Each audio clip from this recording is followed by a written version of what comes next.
Hello everyone, Stuart Palm here, and I just wanted to do something that I don't get to do very often, which is an unboxing video.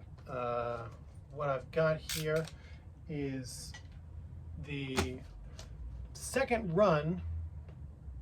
I did a test run of just a couple decks to look at the printing to make Palm Zodiac, and this is the, once I made all the changes that I needed to make, this is the final version of the first run of Palm Zodiac.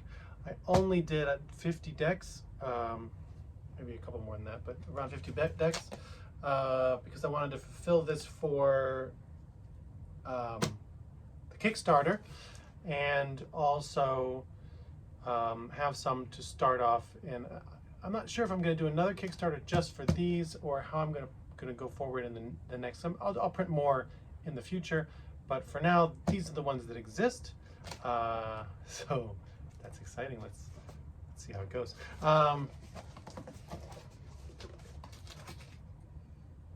Color looks good. So there we have. I should count these things. So 1, 2, 3, 4, 5, 6, 7, 8, 9, 10, 11, 12, 13, 14.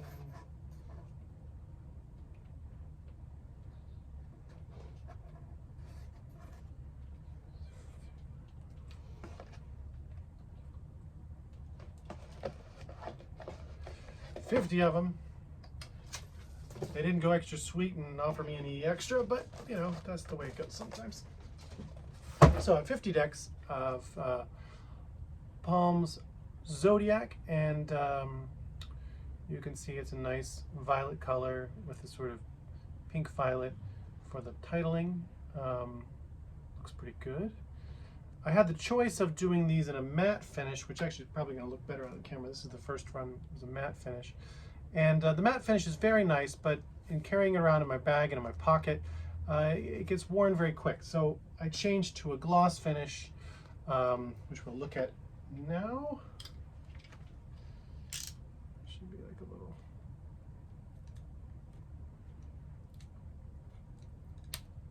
I guess I'll just take that off of there. See it all the way. So there you go. On one side it says Palm Zodiac, and the drawing there is my drawing for Aquarius. I am an Aquarius sun and Scorpio moon. So on the back there's the Scorpio. There's a symbol here with all 12 Zodiac signs, and then my logo for stuartpalm.com.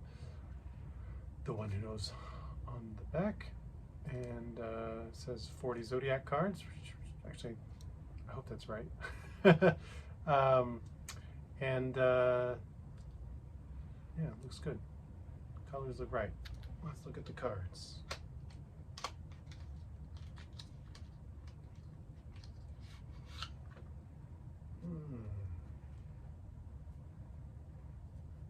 Yeah, colors are consistent. Right now I'm just looking at consistent coloring, and these look great. Justification is on all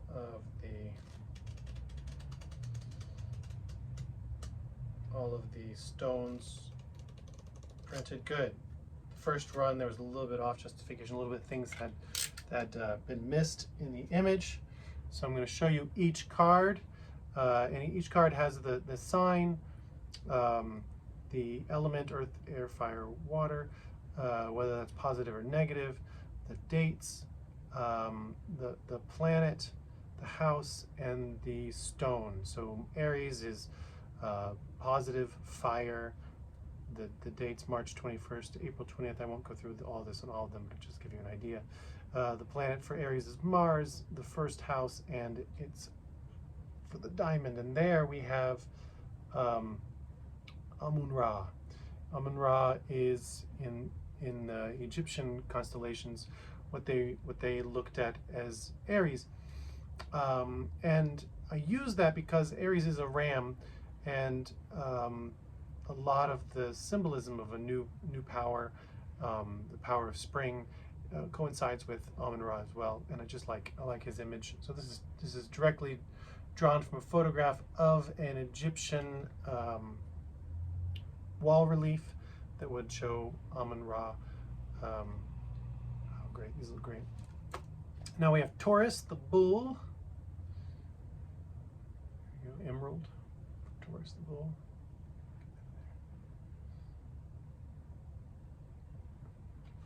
There's an old Babylonian story for Taurus where the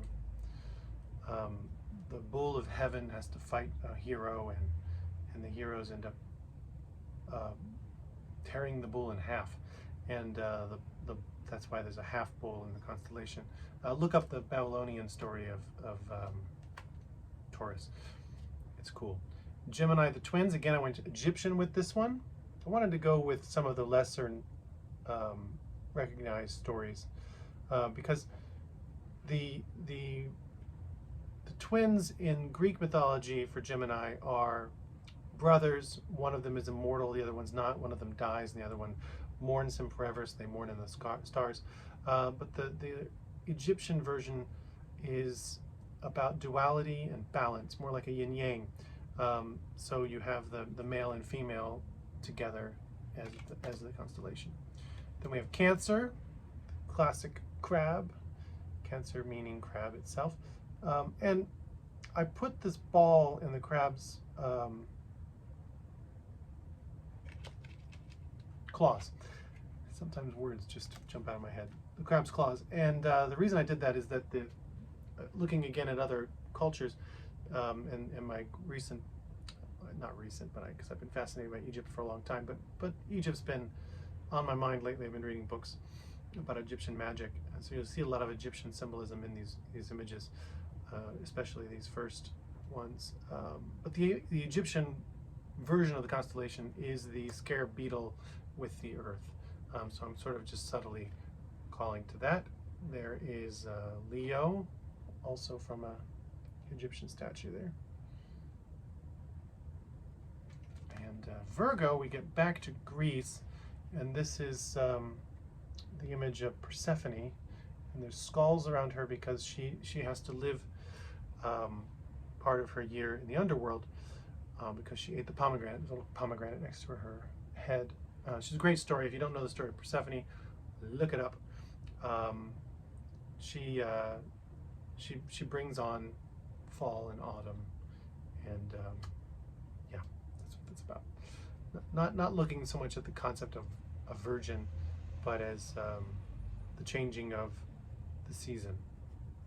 Libra, the scales, showing balance, and I've done scales with a feather being weighed against your heart, which is the Egyptian story of how to get to the underworld, weighing your heart with a feather. There's the scorpion for Scorpio. I'm pretty happy with that image. I really like it. I am a Scorpio moon. Sagittarius, which I went with the real story. A lot of people show a centaur for Sagittarius, but he's actually a fawn. So he's half goat, half man. And this fawn in particular, he's credited with the invention of the bow and arrow, with a mythological story, so there's that. Capricorn is the half goat, half eel or fish, in the story of the gods escape from typhoon. And Aquarius, the water bearer, who mixed the ambrosia for Zeus. There's also a relationship story with Zeus and Cami, I can't remember his name exactly, but the boy who is the water bearer in the Aquarius story. Pisces, the fish, also from the escape from Typhon in the Greek stories. But this image in particular is a direct reference to an ancient petroglyph from India that was recently found.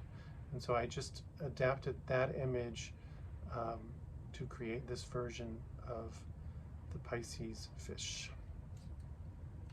And that's it. Those are the 12 signs. Now they've repeated in here 3 times, I think. Yeah, 3 times. And then after that, we have a few other cards. So, oh yeah, the back design, you haven't seen that yet. There you go, you have the sun and moon. And this is the same back design that will be on Palm's Oracle. The difference being that Palm's Oracle, the color is a more blue-violet, more vibrant blue-violet, Pantone Violet C, if you know such things. So when you mix these together, when you use both decks together, which I'm looking forward to doing, you'll be able to easily see which ones are the Zodiac and which ones are the Oracle.